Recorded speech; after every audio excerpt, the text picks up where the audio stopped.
बेटा, ठीक ठाक हो, खुश हो?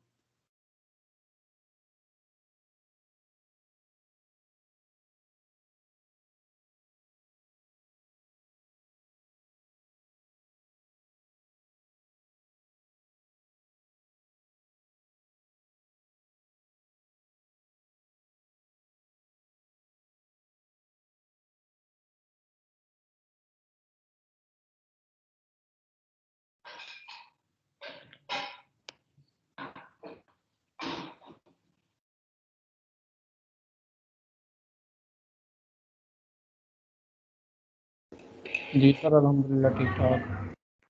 चलो, वेरी गुड, माशाल्लाह।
सत्रह।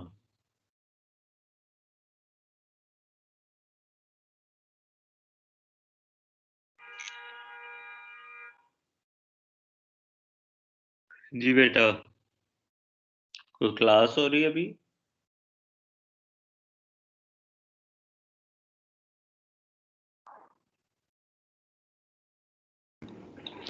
नहीं सर, अभी तो नहीं।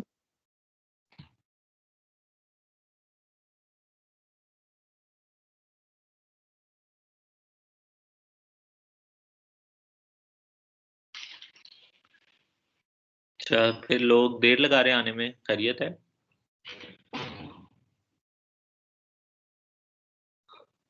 सर सुबह से कंजेक्टिव क्लासेस हैं तो शायद सब नाश्ते में मसरूफ होंगे। अच्छा, ठीक है। नाश्ते में, दोपहर के खाने में।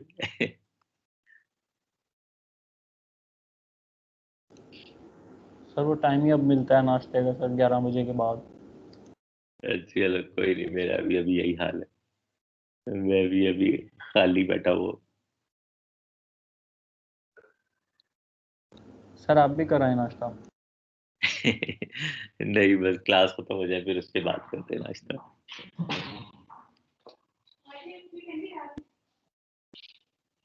चलो बेटा, जब तक बाकी लोग आते हैं उतनी देर हम शुरू करते हैं। तो ये आपके सामने एक एग्जांपल है, तो जरा इसको पढ़िए और बताइए कि इसमें हमें क्या करना है।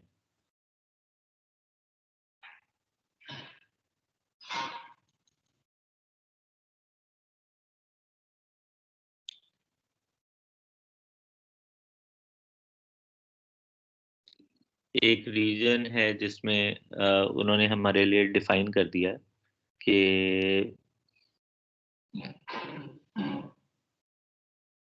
दिस इज जेड एक्सिस, ठीक है।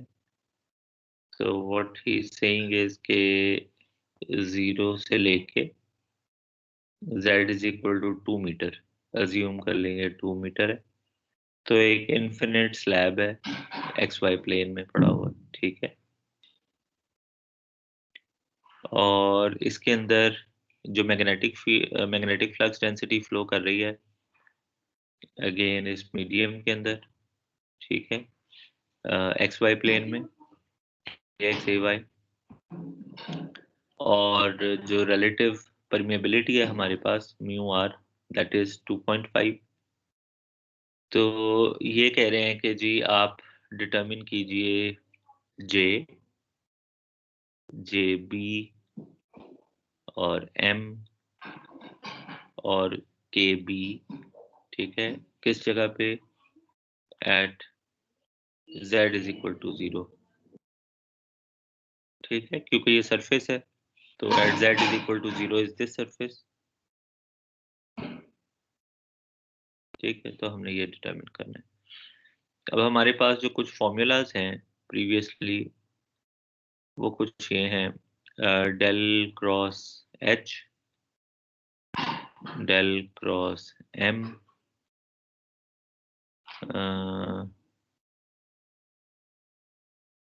ठीक है, मैग्नेटाइजेशन का पता नहीं क्या, और के बी कुछ था, एम क्रॉस ए एन, ये था हमारे पास।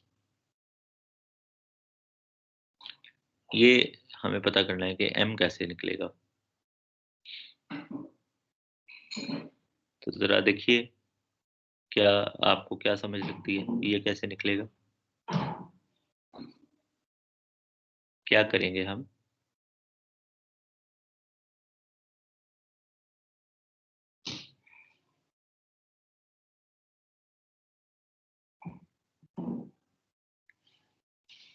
B is equal to mu naught mu r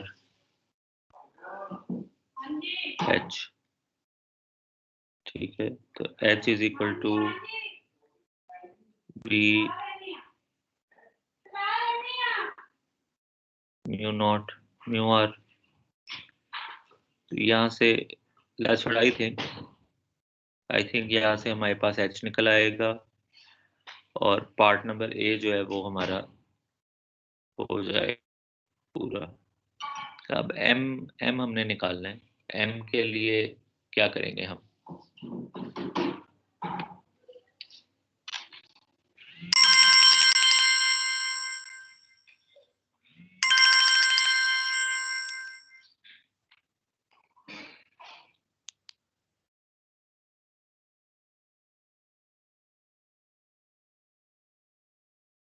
क्यों जनाब?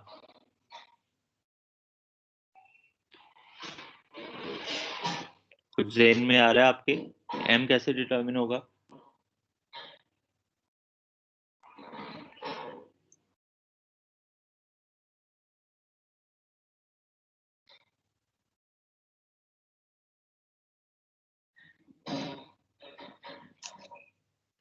देखते हैं जी, आप तो कुछ नहीं बता रहे, तो लेट अस सी। हाँ जी, J is equal to del cross H, और चले यहाँ तक तो हम ठीक है। अच्छा जी, जे बी एम निकालने की बकौल इनके यहाँ पे ज़रूरत नहीं है। जे बी जो है this is equal to this and this is equal to this. Okay,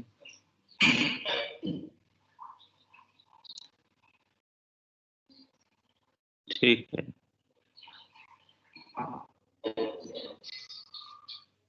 magnetisation आ गई और सरफेस करंट आ गया, और because we want to determine at z is equal to 0, तो जो सरफेस नॉर्मल है that is minus a z. Okay, अब हम क्या करने जा रहे हैं? Next thing that we are going to do is magnetic boundary conditions. और बाउंड्री कंडीशंस का कॉन्सेप्ट आप लोग को ऑलरेडी पता है कि we have two materials, permeability mu1, permeability mu2, two different mediums, and you have a magnetic flux line flowing, and it is going to pass through this interface जो कि ये दरमियान में है। ठीक है, this interface, and you want to see कि जब ये इस मीडियम से इस मीडियम में ट्रैवल करेगी तो what effect is going to happen on the magnitude and direction। ठीक है, तो इस काम के लिए procedure is the same as that of electric boundary condition, कि आप B को कन्वर्ट करते हैं into tangent component and normal component. Tangent component is parallel to the surface या interface, and normal component is normal to the interface. ठीक हो गया? दो फॉर्मूलाज आप इस्तेमाल करते हैं, B dot ds is equal to 0 and H dot dl is equal to I enclosed. ठीक है, ओके। तो सेम तरीके से आप इन दोनों फॉर्मूलाज को जब आप अप्लाई करते हैं तो because this is related to circulation, तो you make a small loop like this and you assume that there is some current flowing on the interface, ठीक है, so that हम ये कह सकें कि इस करंट की वजह से एक मैग्नेटिक फील्ड एग्जिस्ट करती है, ठीक है। Now if the current is flowing in this direction, we know कि above the surface magnetic field is in this direction and below the surface magnetic field is in this direction, ठीक है। Right hand rule को अगर हम लगाएं and there is no magnetic field on this side and this side, ठीक है। तो अगर आप इस लूप को कंसिडर करेंगे तो there is not going to be any magnetic field over here and there is not going to be any magnetic field over here, तो you will have जो आपकी H dot dl की equation बनेगी वो क्या होगी, if you start from this point, या चले start from this point, तो you would have H1t delta W, ठीक है, प्लस H1n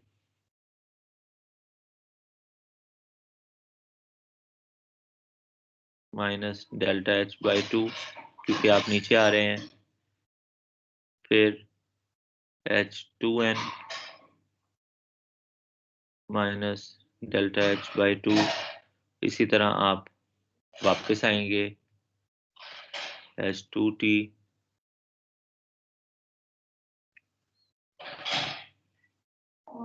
डेल्टा W और फिर H1n delta H by 2 plus H2n delta H by 2, although कि ये वैसे भी जीरो है लेकिन they get cancelled out and you say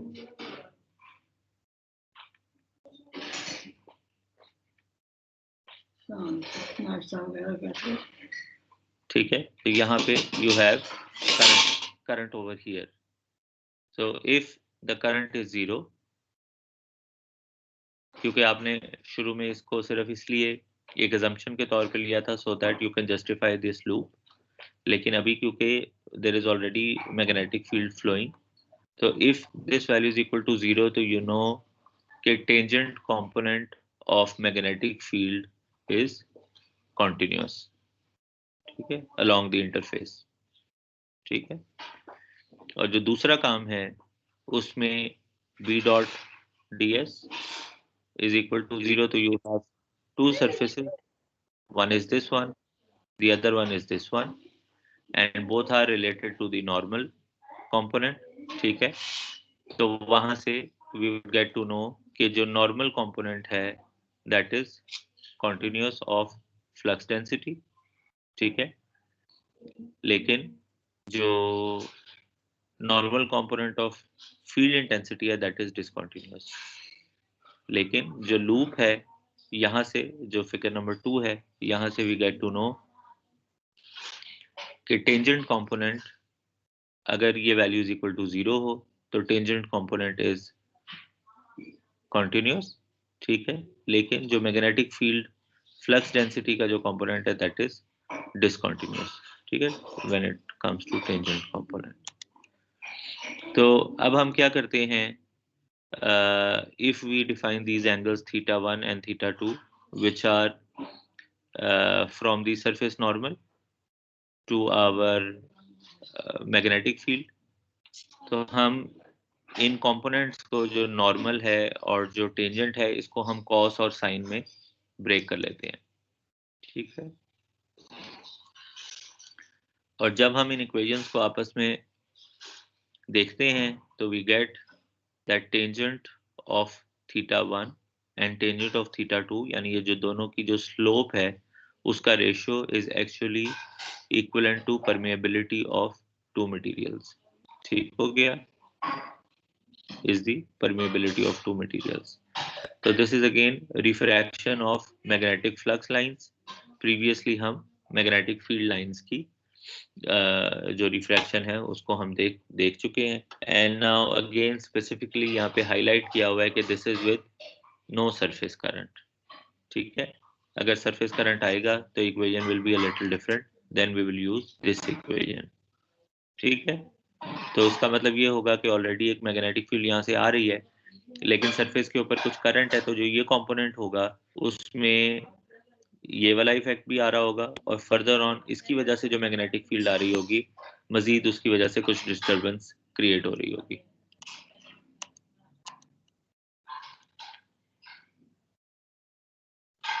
तो इस एग्जांपल को देखिए जनाब, इसमें हमें क्या कहा गया है, we have been given H1 और हमें एक रीजन स्पेसिफाई कर दिया है। अब this is equation of a line जो कि ये है। ठीक है, तो नाउ प्रीवियसली जो हमने देखा वो बिल्कुल स्ट्रेट लाइन रीजन है। यहाँ पे we have all of this, above this line is region number 2 and below this line everywhere is region number 1। ठीक है, तो नाउ द थिंग इज कि we have been given this component. तो again सबसे पहला काम आपने क्या करना है, you have to break this into tangent and normal. ठीक है, और फिर उससे आगे आपने प्रोसीड करना है। अब यू हैव टू डिटरमिन कि ये जो नॉर्मल कंपोनेंट है ये आप कैसे डिटरमिन करेंगे। तो what you can do is that आपके पास ये लाइन का वेक्टर है, इस लाइन का आप इससे ए एन डिटरमिन कीजिए which would be vector divided by its magnitude.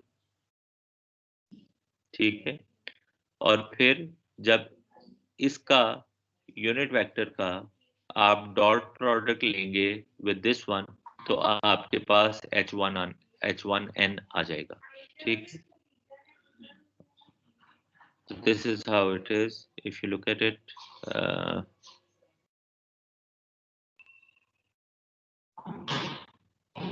H1n, ठीक है, तो H1n is H1 dot product with unit normal. ठीक है,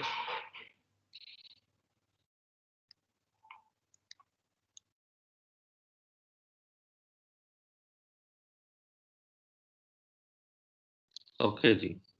ठीक, कोई सवाल हो तो बताते, वरना मैं अगला टॉपिक शुरू करूं।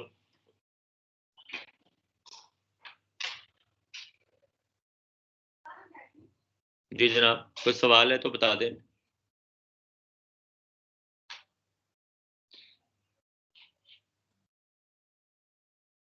सर करवा दें start.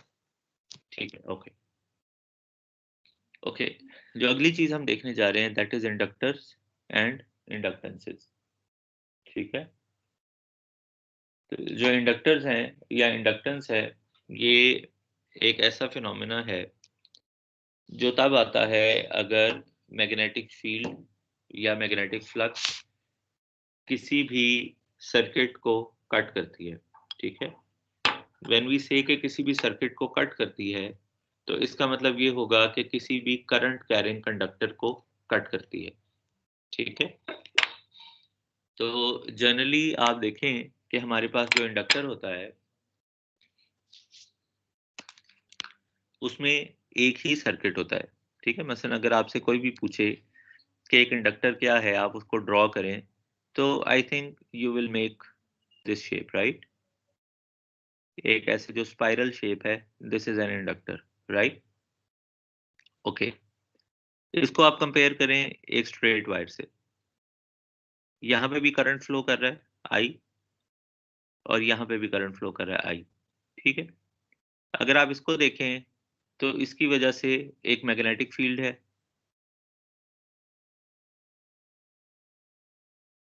As per right hand rule एक मैग्नेटिक फील्ड है, मैग्नेटिक फ्लक्स लाइन इस तरफ मूव कर रही है।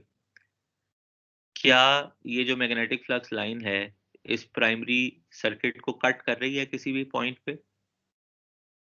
मतलब क्या दोबारा इसमें से ही पास कर रही है या नहीं कर रही है, या सेपरेटली है, उसके इर्द गिर्द घूम रही है? सर उसके इर्द गिर्द ही है। ठीक है, तो कट नहीं कर रही, राइट? ऐसे ही है। अब इसको देखें, जब तक आप इस पोर्शन में हैं कट नहीं कर रही।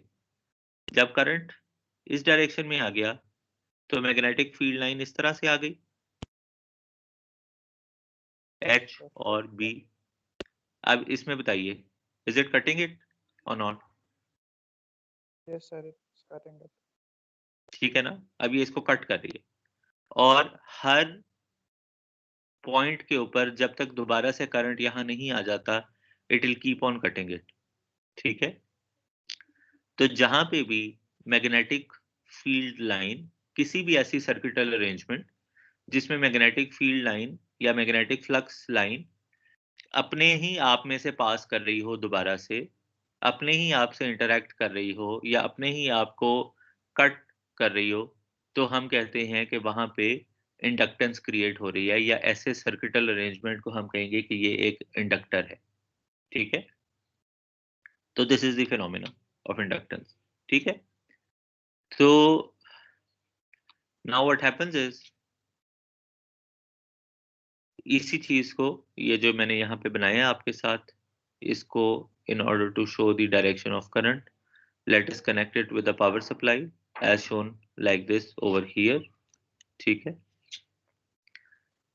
जो करंट आई इसमें से पास कर रहा है, ठीक है, और मैग्नेटिक फील्ड हमारे पास B है, और जो फ्लक्स है that is B dot ds।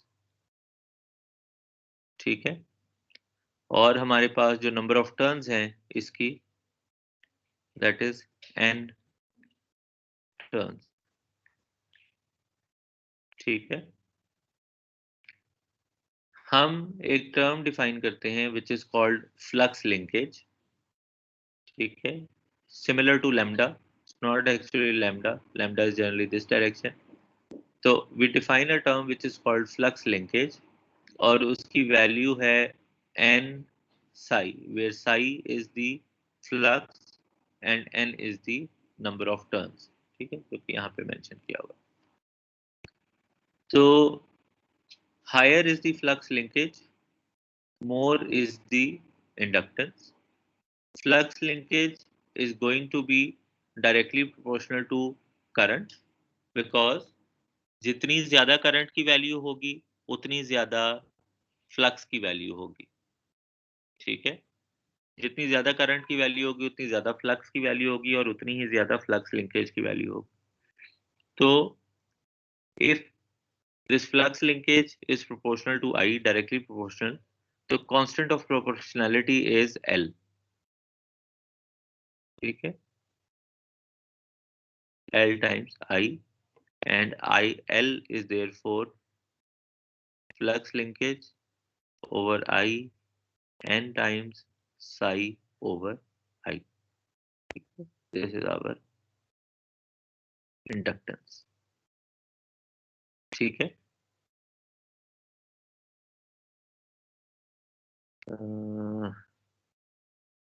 ठीक है, तो यूनिट जो है ये वही बात लिखी हुई है जो मैंने पहले आपको बताई है, कि कोई भी ऐसी सर्किटल अरेंजमेंट जिसमें फिजिकली री इंटरैक्ट कर रही हो magnetic flux line with the same circuit जिसकी वजह से वो प्रोड्यूस हुई है, तो इट कॉजेज इंडक्टेंस। जो यूनिट है इंडक्टेंस का वो हेनरी है।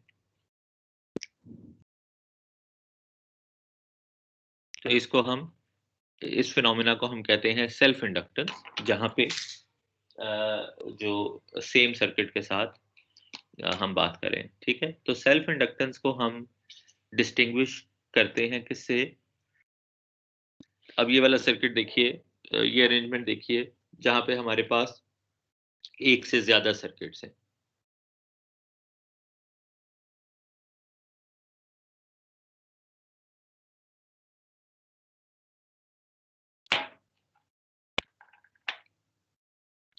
यहाँ पे अब आप देखिए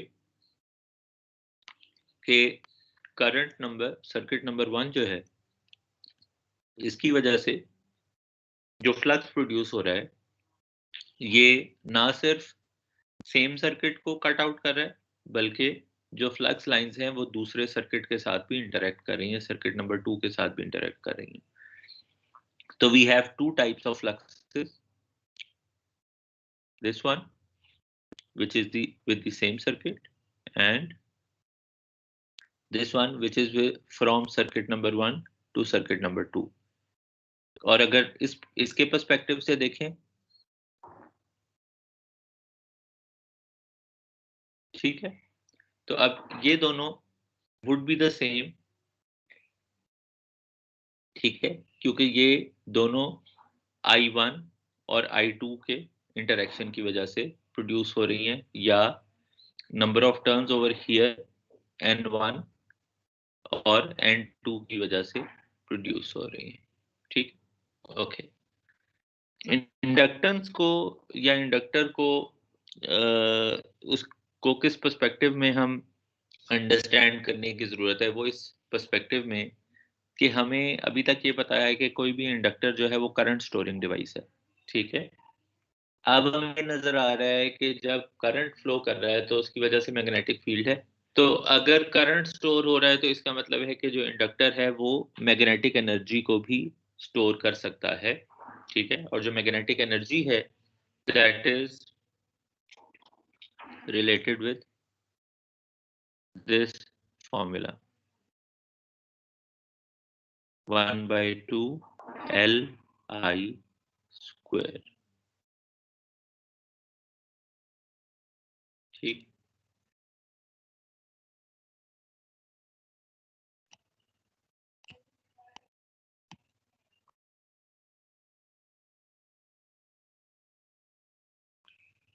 ठीक है.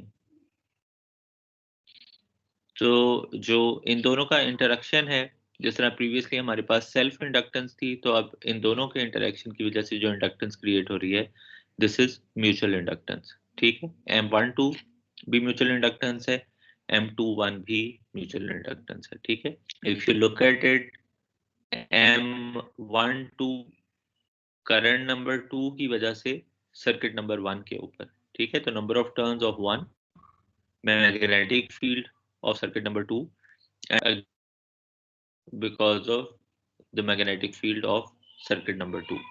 ठीक,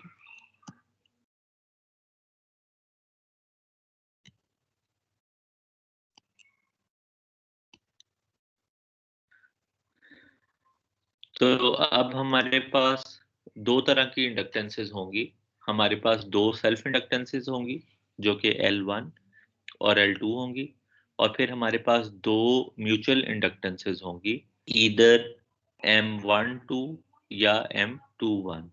जो ओवरऑल मैग्नेटिक एनर्जी होगी हमारे पास, या ओवरऑल जो इंडक्टेंस होगी, that would B by virtue of L1, by virtue of L2 और M12 में से कोई भी एक फैक्टर. ठीक है, और जो ये जो प्लस माइनस साइन है, इसकी वजह ये है कि both of the currents are in a direction के दोनों एक दूसरे की इंडक्टेंस को रीइंफोर्स कर रहे हैं या फ्लक्स को रीइंफोर्स कर रहे हैं, तो overall magnetic energy will be higher as compared to the individual ones. लेकिन if the direction of current is in such a way कि दोनों मैग्नेटिक फील्ड्स एक दूसरे को अपोज कर रही हैं, तो फिर हम नेगेटिव साइन लेंगे.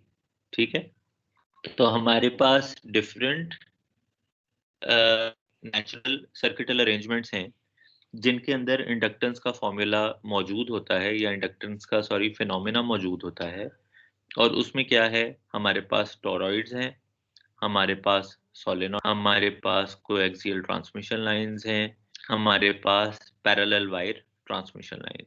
ठीक है, और आप ये देखिए, चलें इस बात को हम पूरा कर लें कि तरीकाकार ये है कि हम सेल्फ इंडक्टेंस को कैसे डिटरमिन करते हैं. हम कोऑर्डिनेट सिस्टम को चूज करते हैं. हम ये कहते हैं कि करंट आई उसमें ट्रैवल कर रहा है इंडक्टर में. हम भी डिटरमिन करते हैं बाय यूजिंग बायट-सवार्ट लॉ या एम्पियर सर्किट लॉ. वहां से हम फ्लक्स डिटरमिन करते हैं, फ्लक्स से हम फ्लक्स लिंकेज, और फ्लक्स लिंकेज से हम इंडक्टेंस डिटरमिन करते हैं. ठीक है, जो म्यूचुअल इंडक्टेंस है, क्योंकि वो दो सर्किट्स में होती है, चले मैग्नेटिक एनर्जी को हम नेक्स्ट टाइम देख सकते हैं, अभी भी टाइम है हमारे पास काफी, लेकिन I want to show you something first.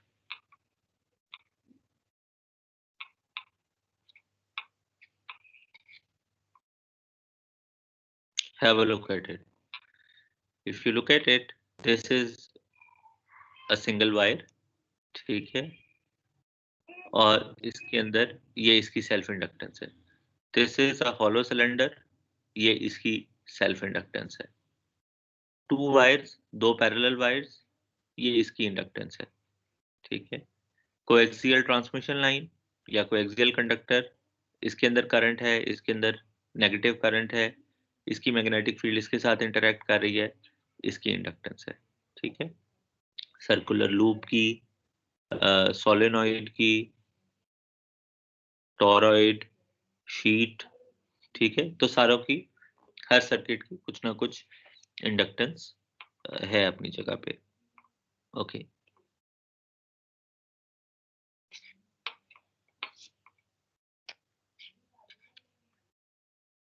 Although के हम पहले ये देख चुके हैं कि जो मैग्नेटिक एनर्जी है, this is equal to half Li².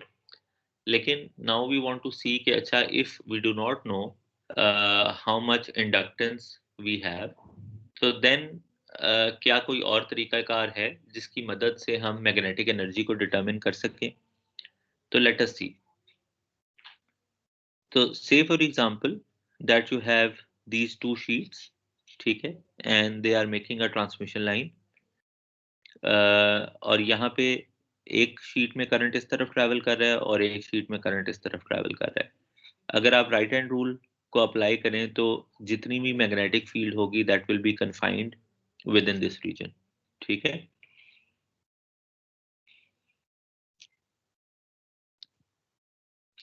ठीक है. राइट हैंड रूल इसके ऊपर अप्लाई करें तो भी ये बनता है, और इसके ऊपर अप्लाई करें तो ये बनता है. तो ऑल दी मैग्नेटिक फील्ड या flux density is going to be confined within these.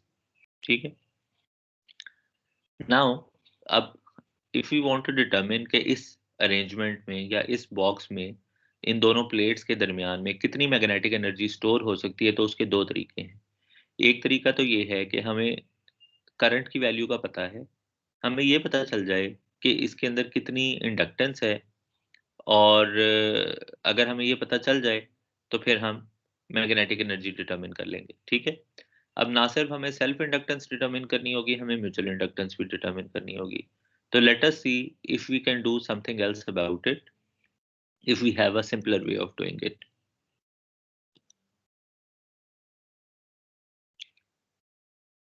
तो अब ये कह रहे हैं कि जी जो हमारा इंडक्टेंस है delta L, that is actually equal to flux linkage divided by current. जो फ्लक्स लिंकेज है that is we know B dot ds and B is equal to mu H. ठीक है. तो this is mu H and this is ds. ठीक है. और जो area है जिसकी हम बात कर रहे हैं, जिसमें कन्फाइन करना है हमने, this is defined by this and this. ठीक है. Delta x into delta z. And I H dot dl जो है दैट इज डेल्टा I.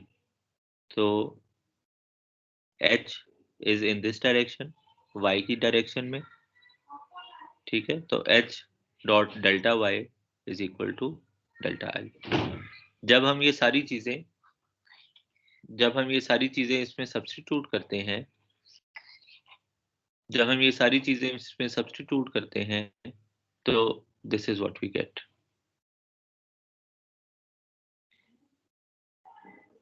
यहाँ पे इसको हम यहाँ पे ले आएंगे. Let us see. ओके जी. तो we have this relation. Delta L की जगह हमने ये सारी चीज को सब्स्टिट्यूट कर दिया यहाँ पे, और डेल्टा आई की जगह हमने इस सारी चीज को यहाँ पे सब्स्टिट्यूट कर दिया. ठीक है. When we saw this, तो हमें ये पता चला कि actually it is equal to 1/2 mu h square. If we want to determine, अगर हम लिमिट अप्लाई करें of delta v approaching to 0, तो this is the magnetic energy या magnetostatic energy density per unit volume, which would be equal to either 1/2 mu h square or 1/2 b dot h या b square divided by 2 mu. तो now अब आप ये देखिए, in order to determine the magnetic energy या magnetostatic energy, हमें ये determine करने की जरूरत नहीं है कि कितना इंडक्टेंस है यहाँ पे मौजूद. ठीक है, if we have the value of current, we can determine the value of magnetic field intensity और flux density, and we only need to know कि जिस मटेरियल में हमने एनर्जी को कन्फाइन किया हुआ है उसकी परमिएबिलिटी क्या है. ठीक है, overall permeability which would be equal to mu naught into mu r. तो that's how we would be able to determine magnetic energy. और अगर हम इसको पूरे वॉल्यूम से मल्टीप्लाई कर दें तो that would be total energy confined in that volume, otherwise energy density. Okay, इस एग्जांपल को जरा हम देखते हैं. We have a solenoid and उसकी self inductance per unit length हम डिटरमिन करना चाहते हैं. इन्फिनिटली लॉन्ग है. Flux density inside the solenoid ये है, और जो नंबर ऑफ टर्न्स है per unit length that is total number of turns divided by L. और ये उसका क्रॉस सेक्शन है. तो flux is B dot ds और BS, and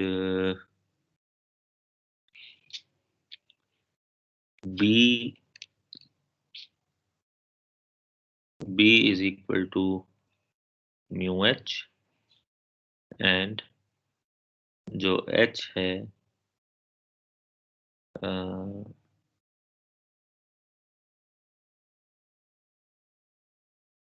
I n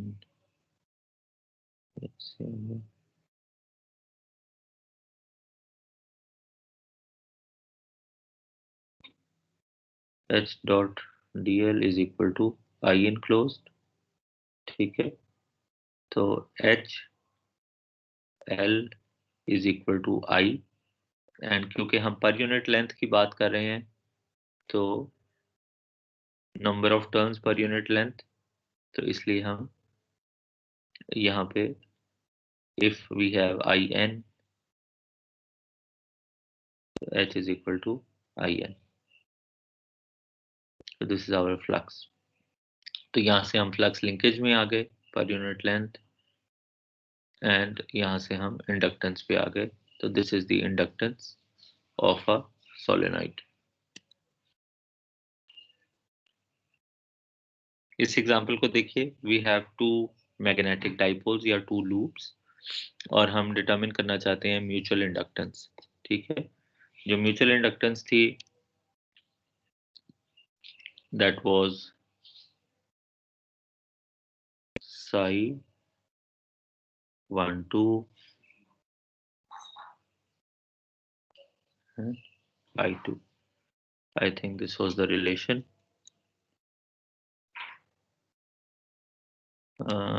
okay, तो हमने इसके लिए जो पोटेंशियल है उसका फॉर्मूला हमें ऑलरेडी पता है फ्रॉम प्रीवियस एक्सप्रेशन. पोटेंशियल हमने क्यों निकाला? Because we want to determine flux. ठीक है, और this is flux divided by I1 because there is no number of turns, single turn, तो n की वैल्यू 1 है. चलिए जी, हम चैप्टर नंबर 8 में बस हमने इतना ही काम करना है. मैग्नेटिक सर्किट्स को हम स्किप करें, ये ऑलरेडी इलेक्ट्रोमैकेनिकल सिस्टम्स में आप लोगों ने पढ़े हुए हैं. थर्सडे को हम थोड़ा बहुत चैप्टर नंबर 9 को देखें, जितना मटेरियल हमने उसमें कवर करना है, और कोशिश करेंगे कि हम अपना कोर्स कंप्लीट कर लें थर्सडे को. If you are able to do that तो फिर हम आपको फ्री कर देंगे to do your preparation if you want to get any preparation classes या preparatory classes, तो वो हम कर सकते हैं. If you want to do it on, so that is up to you. So whatever you want to do for yourself, however you are happy. ठीक है. तो अपना ख्याल रखिएगा और दुआ में याद रखिएगा, किताब पढ़ते रहिएगा. जी बेटा सर ये बताइए. जो आपने असाइनमेंट दी हुई है सर, ये सिर्फ 2 पेजेस की होनी चाहिए या मिनिमम 2 पेजेस की होनी चाहिए? बेटा 2 पेजेस से ज्यादा हो सकती है, कोई ऐसा बड़ा मसला नहीं.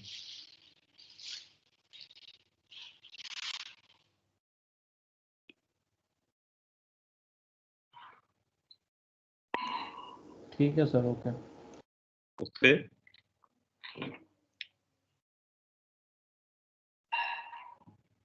ठीक है बेटा, कोई बात नहीं है तो फिर मेरी तरफ से अल्लाह हाफिज. ओके सर, अल्लाह हाफिज. अल्लाह हाफिज बेटा.